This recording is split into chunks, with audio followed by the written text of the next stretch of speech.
नमस्कार दोस्तों, स्वागत है आप सभी का हमारे YouTube चैनल स्टोरी साउंड में। दोस्तों, आज जो मैं आपको कहानी सुनाने जा रही हूँ वह एक विधवा और तलाकशुदा लड़का एक दर्द भरी कहानी है। दोस्तों, इससे पहले कि आप हमारी कहानी में खो जाएं, अगर आप हमारे चैनल पर पहली बार आए हैं तो कृपया चैनल को सब्सक्राइब कर ले, बेल आइकॉन को प्रेस कर ले ताकि इस तरह की कहानियाँ मैं रोज लेकर आती हूँ उसका नोटिफिकेशन सबसे पहले आप तक पहुँचे। तो चलिए देर न करते हुए कहानी को शुरू करते हैं। यह कहानी निकी और सुमित की है। निकी अपनी शादी के 1.5 महीने बाद ही विधवा हो जाती है और उसके जीवन में अचानक ही पतझड़ आ गया था।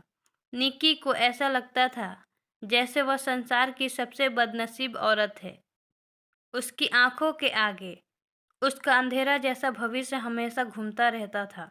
निकी के घर में सिर्फ उसकी बूढ़ी माँ थी और निकी के पति के गुजरने के बाद निकी के पिता भी इस दुख में गुजर जाते हैं। एक बड़ा भाई था, लेकिन वो तो सबसे मुंह मोड़कर अपनी पत्नी को लेकर कहीं और रहने चला जाता है। इसलिए अब निकी को लगता था कि जिंदगी में कभी भी खुशी उसके दरवाजे पर दस्तक नहीं देगी। इधर सुमित की बात करते हैं।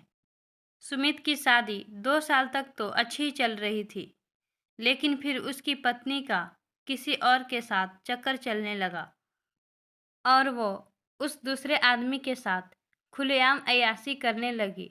फिर कुछ ही दिनों में उसने सुमित को तलाक देकर दूसरे आदमी से शादी कर ली। सुमित अपनी पत्नी से बहुत प्यार करता था, लेकिन तलाक होने के बाद वह अपनी पत्नी के बिना बिल्कुल ही अकेला सा हो गया और अपनी सुनसान वीरान जिंदगी अकेला ही काटने लगा। वह नहीं जानता था कि अब उसका भविष्य कैसा होगा, कभी वह फिर किसी से शादी कर पाएगा या नहीं। तभी एक दिन निकी और सुमित दोनों ही किसी की शादी की सालगिरह में जाते हैं। निकी की एक सहेली सुमित को जानती थी और उसी ने ही उन दोनों को मिलवाया। सुमित से मिलकर निकी को अच्छा नहीं लगा, क्योंकि सुमित अपनी पत्नी के बारे में नेगेटिव बातें कर रहा था और यह सुनकर निकी को सुमित पर गुस्सा आ रहा था कि वो औरत के बारे में इतना गलत कैसे बोल सकता है। लेकिन बाद में उसकी सहेली संजू ने बताया कि सुमित कितना दुखी लड़का है। वह अच्छे खासे पैसे कमाता है और उसके परिवार वाले भी बिल्कुल सीधे हैं, लेकिन फिर भी उसकी पत्नी ने दूसरे मर्द के चक्कर में इस बेचारे को धोखा दे दिया और अब सुमित दिन रात रोता ही रहता है। यह सुनकर निकी का दिल भर आया। वह मन में सोचने लगी कि एक शरीफ लड़के को मैं बिना मतलब ही बुरा समझ रही थी। तो उसी दिन से निकी के मन में सुमित के लिए एक प्रेम से जग गया। तभी कुछ ही दिनों बाद निकी ने अपनी सहेली संजू से कहा कि संजू, मैं पता नहीं क्यों सुमित को चाहने लगी हूँ और मैं उसे पसंद भी करती हूँ। अगर संजू तू कुछ उपाय करके मेरी दोस्ती सुमित से करवा दे तो शायद मेरी जिंदगी संवर जाएगी। तो संजू ने कहा, ठीक है, तू कहती है तो मैं किसी बहाने से सुमित को अपने घर बुलाती हूँ। मैं उसे तेरी सारी कहानी पहले ही बता दूंगी, फिर तू भी आ जाना। आगे तुम दोनों की किस्मत। तभी संजू अपने जन्मदिन का बहाना करके सुमित को अपने घर बुलाती है और संजू सुमित को निकी की बीती हुई सारी बात बताती है और वो उसे ये भी बताती है कि शादी के 1.5 महीने में ही निकी विधवा हो गई थी। सुमित को निकी का ऐसा हाल देखकर उसे बहुत दुख होता है। तभी सुमित निकी से मिलता है और उसे समझाता है। वाकई में निकी एक बहुत दुखी लड़की थी। अब सुमित ये तय कर लेता है कि वो निकी का सहारा बनेगा। निकी को भी सुमित दिल से बहुत ही पसंद था और दोनों बाहर भी मिलने लगे ताकि वो एक दूसरे को सही से समझ सके। एक दिन उन दोनों को ही एक दूसरे से बेहद प्यार हो गया और रात रात भर वो दोनों ही फ़ोन पर चैटिंग भी करते हैं और कभी फ़ोन पर बातें भी कर लेते थे। सुमित बहुत ही रोमांटिक लड़का था। वह अपनी बातों से निक्की का दिल जीत चुका था। निक्की को भी सुमित के मुंह से अपना तारीफ सुनना बहुत अच्छा लगता था।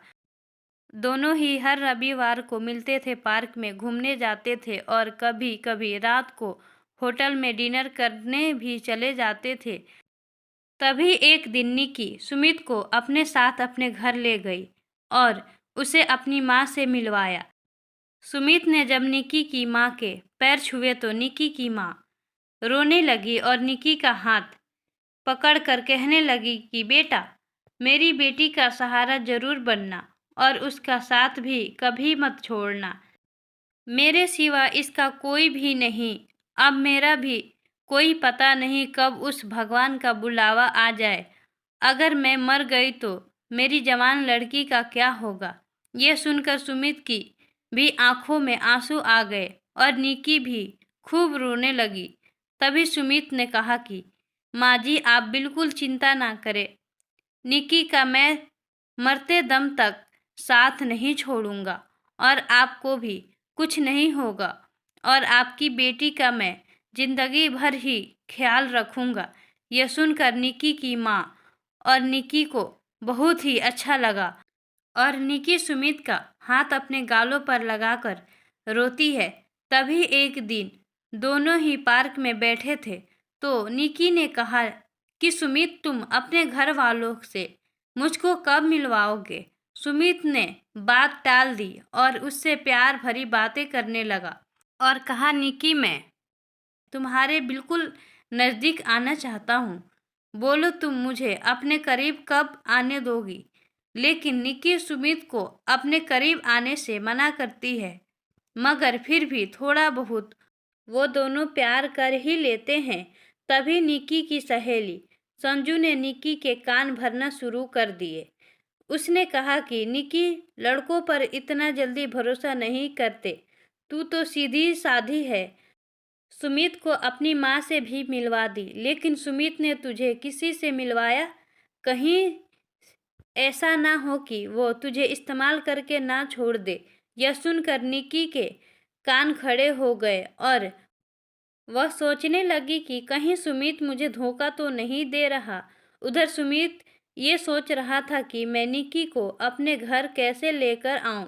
मेरा घर बिल्कुल छोटा सा है और मैं उसे अभी नहीं बताऊंगा कि उसके लिए मैंने एक घर बुक कर लिया है और 50,000 जमा भी करवा दिए हैं और बाकी की मैं बैंक से किस्त बना लूंगा।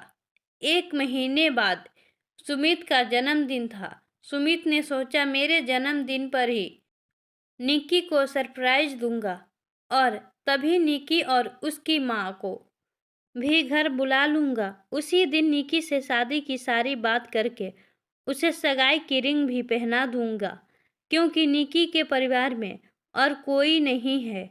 इसलिए सारा कार्यक्रम निक्की और उसकी माँ के सामने ही हो जाएगा।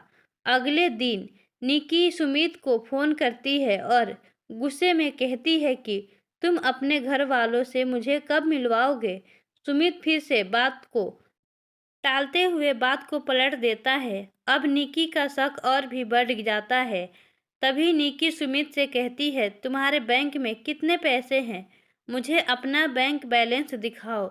लेकिन सुमित ने बैंक बैलेंस दिखाने की बात भी टाल दी, क्योंकि सभी पैसे उसने मकान के बयाने में दे दिए थे और उसके अकाउंट में यही कोई 8 से 10,000 ही पड़े थे। निक्की का शक अब बढ़ता ही जा रहा था और वो ये सोच लेती है कि सुमित वाकई में मेरा इस्तेमाल कर रहा है और वो मुझसे शादी भी नहीं करेगा। इसलिए निक्की सुमित का फ़ोन तक उठाना बंद कर देती है। इधर सुमित एंगेजमेंट की सारी तैयारी कर चुका था। बातों ही बातों में उसने निक्की की अंगूठी का भी नाप ले लिया था और निक्की को इसका पता भी नहीं चला था। सुमित ने निक्की की तरफ से खुद की भी अंगूठी बनवा ली ताकि निकी की माँ का कोई भी खर्चा ना हो सके। सुमित ने किसी से थोड़ा कर्ज लेकर निकी के लिए साड़ी और उसका सारा सामान खरीद लिया था और उसकी माँ के लिए भी एक सुंदर साड़ी खरीद ली। अब सुमित ने सबको यह कह दिया कि मेरे जन्मदिन वाली रात को मेरी सगाई निकी से है और उसके घर में भी उसने सबको बता दिया था कि सारी तैयारी हो चुकी थी। तभी एक दिन सुमित ने निकी को 3 बार कॉल किया, मगर निकी ने उसका फ़ोन गुस्से में उठाया और कहा कि क्या बात है, जल्दी कहो। तो सुमित ने कहा, कल शाम को 5 बजे तुम और तुम्हारी माँ को मैं लेने आ रहा हूँ। तो निकी ने कहा कि मुझे कहीं भी नहीं जाना। तो सुमित ने कहा कि निकी कल मेरा जन्मदिन है। सुमित ये बताया, लेकिन फिर भी निकी ने सुमित को जन्मदिन की बधाई नहीं दी। तभी निकी ने सोचा कि जन्मदिन में चली जाती हूँ, इससे सुमित का पर्दाफाश भी हो जाएगा। अगली शाम निकी और उसकी माँ तैयार हो जाती हैं और सुमित की गाड़ी में बैठकर उसके साथ चली जाती है। पूरे रास्ते निकी ने सुमित से कोई भी बात नहीं की। उसे तो सुमित के रूप में एक धोखेबाज नजर आ रहा था।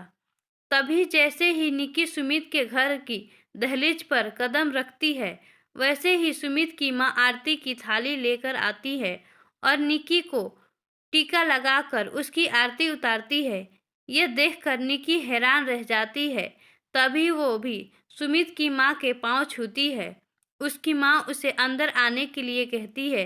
सभी लोग खड़े थे, सुमित के बड़े भाई भाभी, सुमित के भतीजा भतीजी और सुमित की माँ व भोले भाले उनके बाबूजी। सभी लोग निकी और उसकी माँ का स्वागत करते हैं और बैठने के लिए कहते हैं। अब सुमित का जन्मदिन भी मन जाता है। उसके बाद निकी जाने के लिए कहती है तो सुमित की माँ कहती है कि बहू तुम्हें जाने के लिए नहीं बुलाया है, हमेशा के लिए यहीं रखने के लिए बुलाया है। निक्की समझ नहीं पाती। तभी सुमित की बड़ी भाभी 2 फूलों की माला और एक प्लेट में 2 अंगूठी लेकर आती है। यह देखकर निक्की सुमित की तरफ बड़े ही आश्चर्य के साथ देखती है। तभी सुमित एक अंगूठी निक्की के हाथ में रख देता है और कहता है, आज हमारी इंगेजमेंट है निक्की, और इस बात के लिए मैं तुम्हें सरप्राइज करना चाहता था।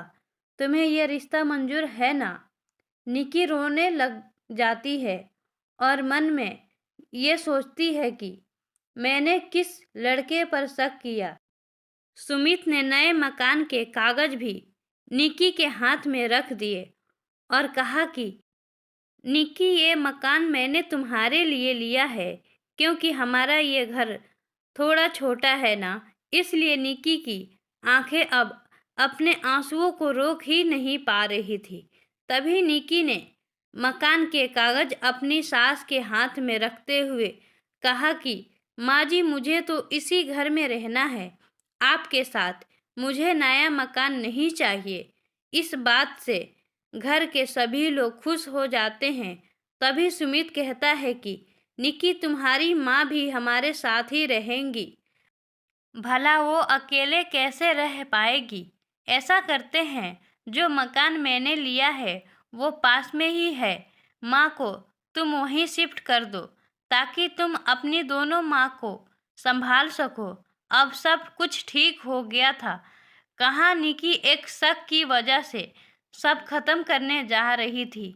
ये गलती उसे बहुत महंगी पड़ने वाली थी, मगर निक्की ने सुमित के घर जाकर अच्छा ही किया। इसलिए दोस्तों, जीवन में कभी भी किसी शक की वजह से आप अपने प्यार को कभी मत छोड़ना। पहले पूरा सच जानना, फिर कोई कदम उठाना, तभी आपका भी रिश्ता बच सकता है। विधवा और तलाकशुदा लड़का, एक दर्द भरी कहानी को सुनने के लिए धन्यवाद।